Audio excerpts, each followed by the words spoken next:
Oh, sorry. My name is IVRI.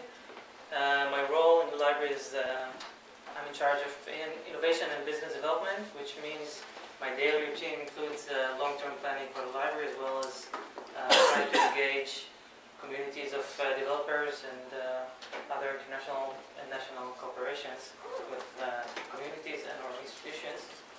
And what I'm going to talk about today is shortly to introduce to whoever from you doesn't know the institution of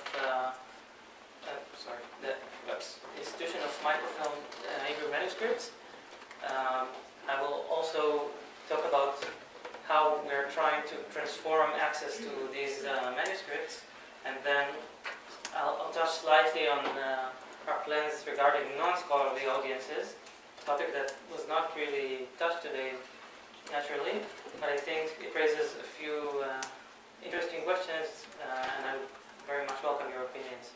So, without further ado, the Institute of Microfilm IVRI Manuscripts exists since the 1950s, and it was actually constructed because of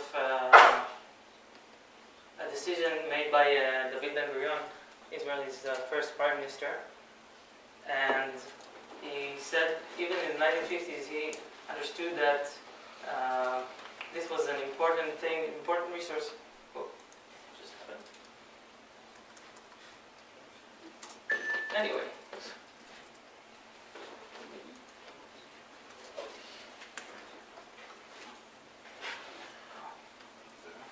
Okay.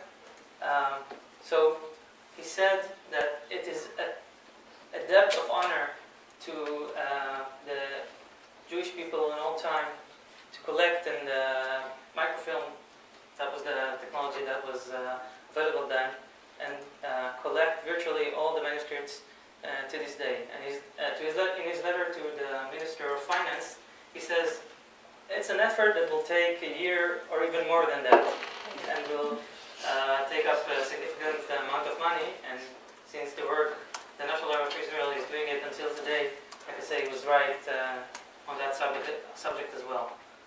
So the Institute for IVRI Manuscripts contains about 75,000 manuscripts, and it houses virtually all known Hebrew manuscripts, or about 97–99% of all manuscripts that exist today.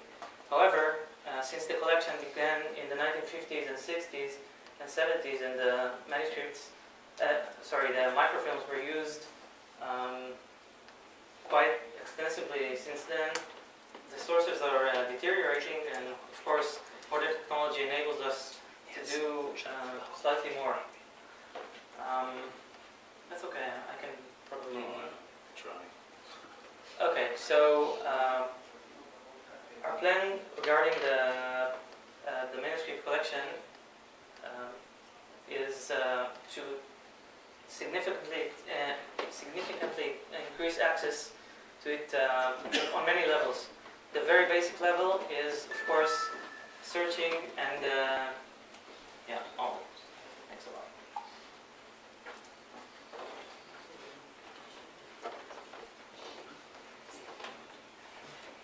Okay, the very basic level is, of course, enabling the access to the images, and by access I mean permanent access, which means the links won't change, the digital images will be always online, and even if on some terrible accident something happens in our main servers, we will have backups, and the researcher will not know any difference. This is not the state right now, but it is for us the very basic thing that we can provide. Now, in terms of the images themselves, I didn't say most of the reels today are available only in physical form, and what we're going to do as a very basic part of the project is simply digitize them all, or at least obtain the right to digitize them all, and then provide at least a digital surrogate of all the collection. That's the very basic, the first thing that we're going to do.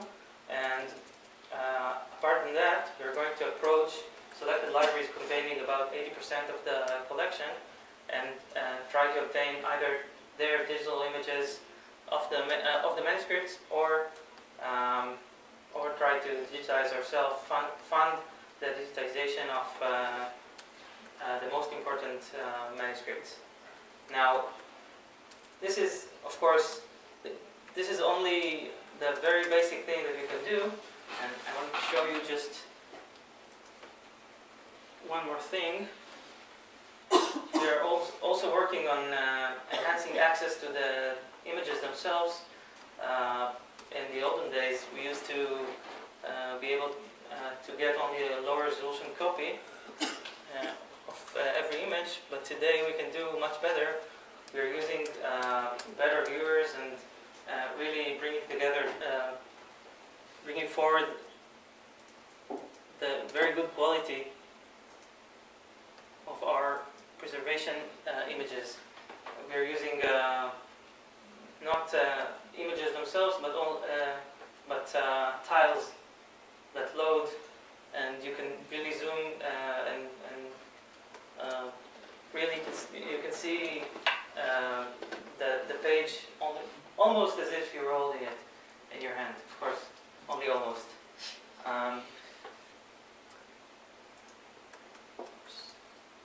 So, because there are many projects along the years, and each project had a different interface, it's confusing to our users, to you basically, to understand which is which and which is where. And one of the basic things that we're going to do is just to have all the manuscripts accessible via one interface, which will be quite similar to what you've seen, with slightly a little bit more advanced features.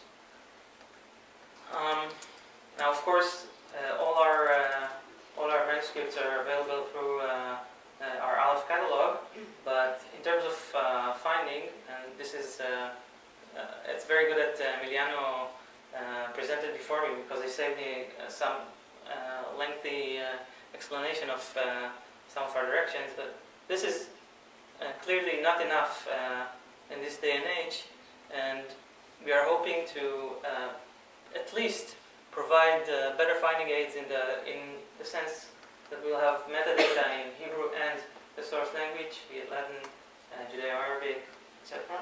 Sorry, Arabic. Judeo-Arabic is Hebrew, I guess. We are hoping to allow researchers and our catalogers to provide analytical cataloging of some of the manuscripts, as well as markup, such as DEI, if they want, to contribute that in the library. And of course, wherever it's possible, we're going to try and index full text for some of the manuscripts, and I'll explain about that shortly. So, apart from these are really the basics that we can provide, but we also think about more elaborate access methods. The first of which being VIAF, the Virtual International Authority File, which links authority records from many institutions. And what we hope to achieve in 2014 is to at least export some of our authority records and link them internationally. Sorry, we already did that. I meant the other way around. For searches in the International Library, for example, if you search for Maimonides, you will also get results for Moshe ben Maimon or Rambam, if it was cataloged elsewhere in this form. The second thing is we hope to publish some of our records into DBpedia. Are you familiar with DBpedia? Or that's basically Wikipedia. A semantic representation of Wikipedia. Every Wikipedia article is basically a small database which can be queried. It has a title. You can see connections between several languages. And what we hope is to extract some of the data from DBpedia and be able to enrich our records, be it on the fly or in a static environment, And if a name you searched did not exist locally, but was there in Wikipedia, for example, again, Rashi didn't exist in this form, but it exists in Wikipedia, you would be able to get the results. The last thing is Europeana Connect, which is trying to provide a mechanism to automatically translate search queries, and we might be able to use some of their tools. So this is one direction. The next direction is, I'm going to say crowdsourcing with double quotes, because of course crowdsourcing is not really something that's acceptable in the scholarly world. However, there are some groups, I notice you're somewhat smiling, but I want to raise up the question of expert sourcing, and we've been approached by Safaria, who is a group of very smart people operating in New York City, and they're trying to interconnect all the Jewish texts available, and by text I mean primary but also secondary sources, and we're trying, this is not official or not in action yet, but we're trying to figure out a way that we could use their very good job. They have a community of about 500 experts, and we're trying to see how we can use their database or even contribute our own texts and get some of their results to link to our databases. This is also 100% open source, so if you're interested in the technology, you should really turn to them, and you might be able to implement this in other languages other than Hebrew and English. And they're doing really tremendous job. And the last one, the picture here does not really reflect the power of the tool, but Pandit is a tool for personal annotation, where you could, as a researcher, connect two pieces together from the web, be it a manuscript from the National Library and an image from some other collection, or a cataloging record from one institution to another. And what we are hoping to achieve is we're going to have a sort of a pilot in the library to have some researchers use it and see if our authority records or our story can be used to create a semantic connection between many parts of our collections. It could be from Sfardata to our catalog. It could be from a cataloging record of any library basically throughout the world, and of course our digital images. So these are three interesting directions that we're looking into. We don't expect everything to materialize just yet, but I think this is the way that the world is headed to. Instead of every institution working alone, each of the institution will publish part of its metadata, and it will be connected centrally by meta search engines. So your lecture was on the spot. And now I want to take a short pause and have you consider something that we're looking into. We're going to invest millions of dollars in digitizing manuscripts, and I think it's our debt of honor to the people of Israel to at least try and see what part of this collection can apply to the general public in Israel and probably Jewish communities throughout the world. And I've chosen a fragment of the Afghan Geniza. I think it dates to the 11th century, and the question that begs to be asked is, why should we bother with larger audiences, and how it's relevant to the layperson in Israel, for example. And so I did a small mock-up of an imaginary tool for a researcher, and what I did is use the transcription by Ophir Chaim, which was kind enough to transcribe this letter. This is a private letter, and I'm trying to demonstrate how it matters to the lay person in Israel. So this is still in, I think, Judeo-Persian, and no way anyone in Israel could read it except for really selected few people. However, if you translate it and provided the English translation for your benefit, you see that this is your everyday letter, and it contains just brotherly correspondence and greetings, etc. He goes on to talk about his family and about his beliefs, and you can see that really, although it's about 1,000 years ago, it's about 1,000-year-old document, it's still relevant for today. And if you look closely, or the beautiful thing in Hebrew is if you look closely at the image, you can see that you can really read some of the words, and we hope to translate that into a resource for the Israeli education system, for example. Imagine teaching about the history of Afghan Jews and using this instead of a boring lecture of describing the community. This is much more alive, this is much more engaging than a simple, dry presentation or text. And so the other thing is, we are the National Libraries of Israel. We have an abundance of other resources that could be connected to such a letter. For example, a lecture by IVRI, whom you met yesterday, or a map of the area, or other Gniza fragments from the Cairo Gniza, maybe.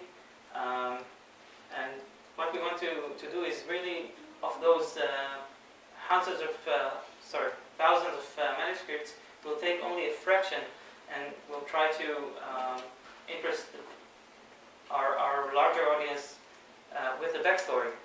Not with the story of the document itself, but with the backstory and the context. And I think,